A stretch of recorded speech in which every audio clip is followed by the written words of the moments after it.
Okay, Magnus, what time is it? I have to check. It's, almost midnight. Yeah, Yeah, it's the last day of the negotiations. indeed. Yeah. And where do we stand? Well, we don't know. It's not over yet. We're in the final plenary. Countries are currently delivering their statements, their final statements. The chair has presented a consolidated draft text for the consideration of the committee.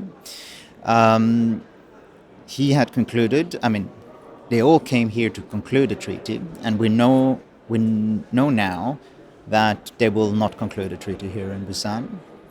And he has accepted that, and everybody seems to accept that. I think some people are a little bit disappointed, but I think they all realized a few days ago that it was quite unrealistic to actually achieve that here in Busan. It's just too much to agree on, too much to go through, and I think they all, frankly, feel a little bit relieved that they're going to have a little bit more time to seal this deal.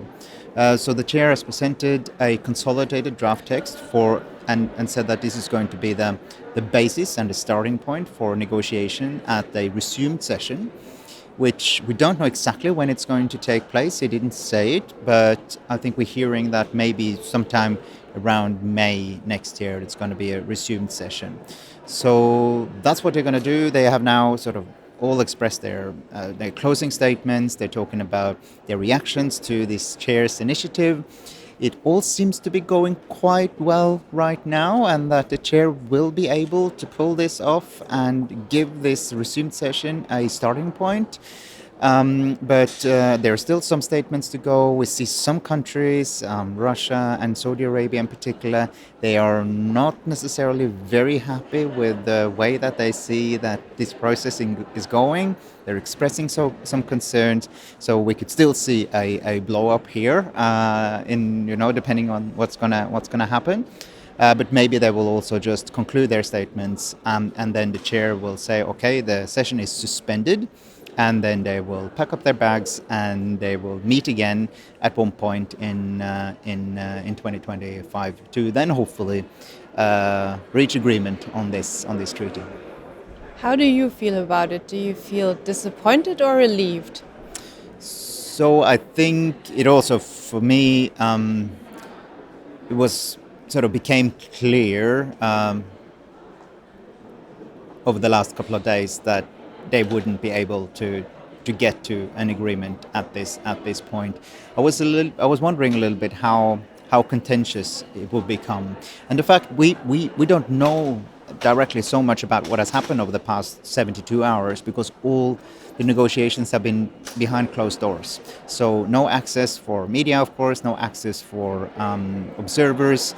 So it's only been members that have been talking to each other, and the only thing we know is the information that we receive from the delegates that are there in the room. We have seen the outcome, sort of the text as a result of those negotiations.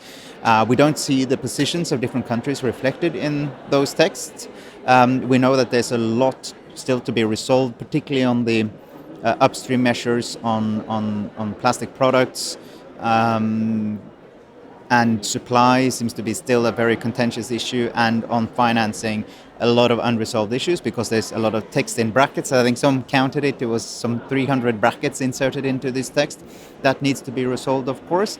So we know, a little bit more or less where things stand. But we basically haven't had a lot of information about what is happening. But I think, we had hoped, we had come here, we had hoped that they would be getting an agreement. We realized that wasn't possible.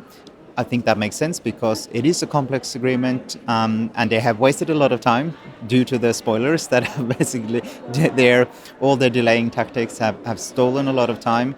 So it's no surprise, really, I think, at this stage that they're not able to agree.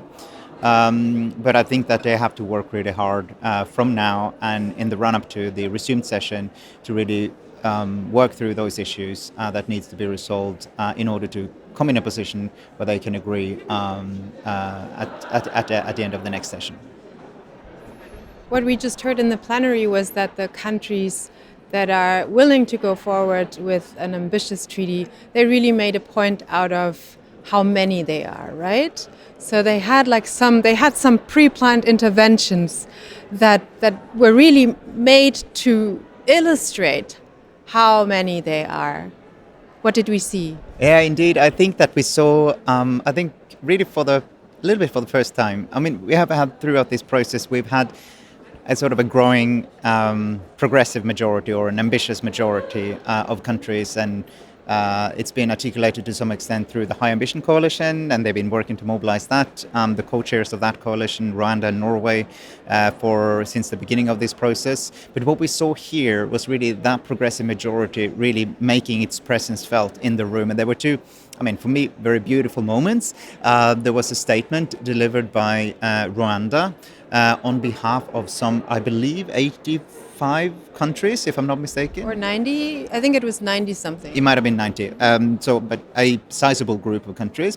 And to deliver that statement, called for high ambition, called for global product bans, and called for, express that ambition that they see that this treaty need to reflect. And then the representative of Rwanda, Juliet Kibera, she asked everybody afterwards to stand up for ambition in this treaty. And it felt like the entire room just basically stood up and they started clapping, applauding, and that lasted for what felt like minutes. And it was really beautiful moment, and it's sort of a very clear expression of ambition, and that there's a progressive majority in these negotiations that really want this treaty to be strong, to be clear, to be legally binding, to operate and have rules along the entire life cycle of plastics. And so that was really good to see. But it was just a statement, right? And then there was a second statement delivered afterwards by Mexico, and that was on behalf of, I believe, 95 countries, more or less similar-sized group.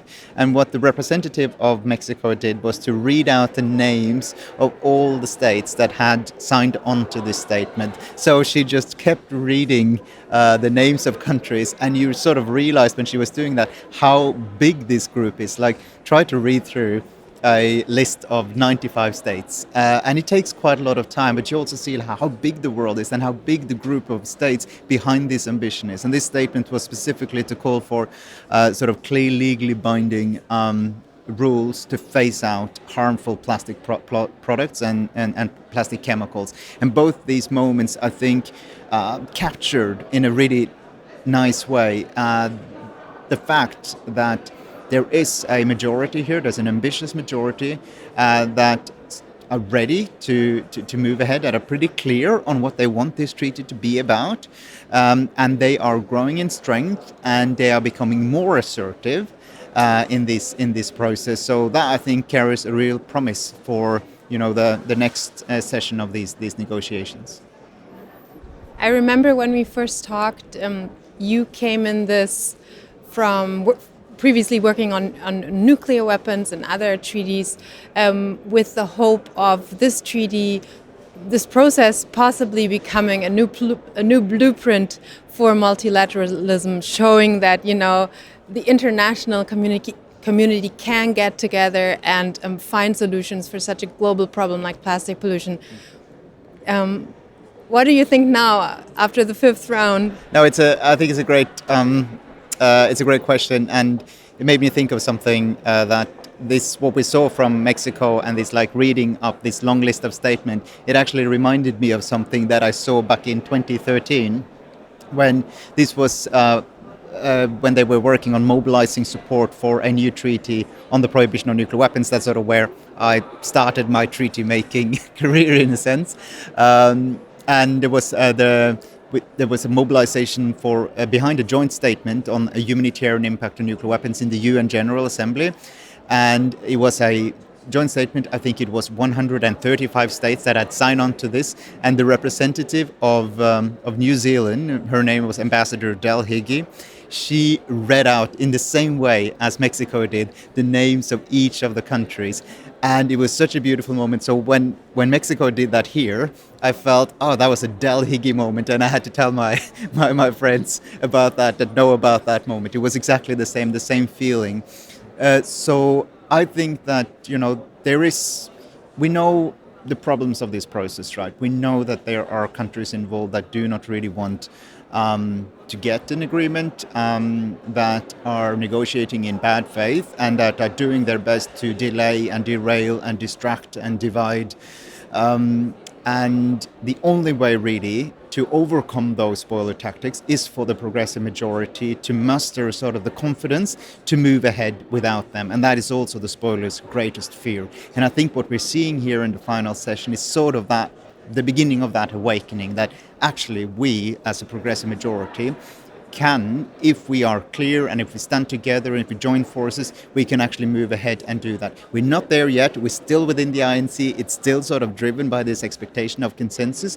But I think that we're seeing something significant in terms of the expectations around how decisions are going to be made in this space. So for me, that is quite significant. Great. And you did say in a previous episode that there are procedural routes for the ambitious countries to go on without these spoilers, right? Could you just briefly outline for a lay person what that would be? I mean, and why are they not applying it by now? Well, I'm not entirely sure why they are not applying it, but there is definitely, first of all, a fundamental principle of the international legal system is that any state has the sovereign right to enter into agreement with other states. So if one state, and I see Ghana standing over here, if they want to enter into agreement with another state, they can do that, right? No one can prevent them from doing so as long as the states agree. So if 10 countries want to agree to a treaty, they can do that. If 50 countries want to agree to a treaty, they can do that. If 150 countries want to agree to a treaty, they can do that. No one can prevent them, right? But then there is this, within the sort of culture of multilateral environmental diplomacy, there is this expectation that in order to even start treaty negotiations, you need everybody on board. And that's a nice idea, right? It's a nice principle that you would like to have solutions that everybody can agree to. But sometimes that's just not possible, right? When you deal with issues that may have significant implications for certain, for a country's economy or what they perceive to be in their national interest, things can get very politicized and it gets difficult to move forward. And that is a little bit the case here on the plastics treaty negotiations, right? Everybody agrees that plastic pollution is a problem. Everybody agrees that we should do something to deal with it. But how we do it and how serious we are about actually dealing with it, I think differs a lot. What was your question again? I think I lost my thread. Sorry, it's very late. It's midnight. We've been not sleeping a lot here, and we're trying both to remember what we were talking about. Well, thank you, Magnus. I think that was super interesting, and I guess we'll see what happens in the next hours. I think I will take a little break, and you keep me updated on what's going on, okay? Great, we'll definitely do that. We'll check in again.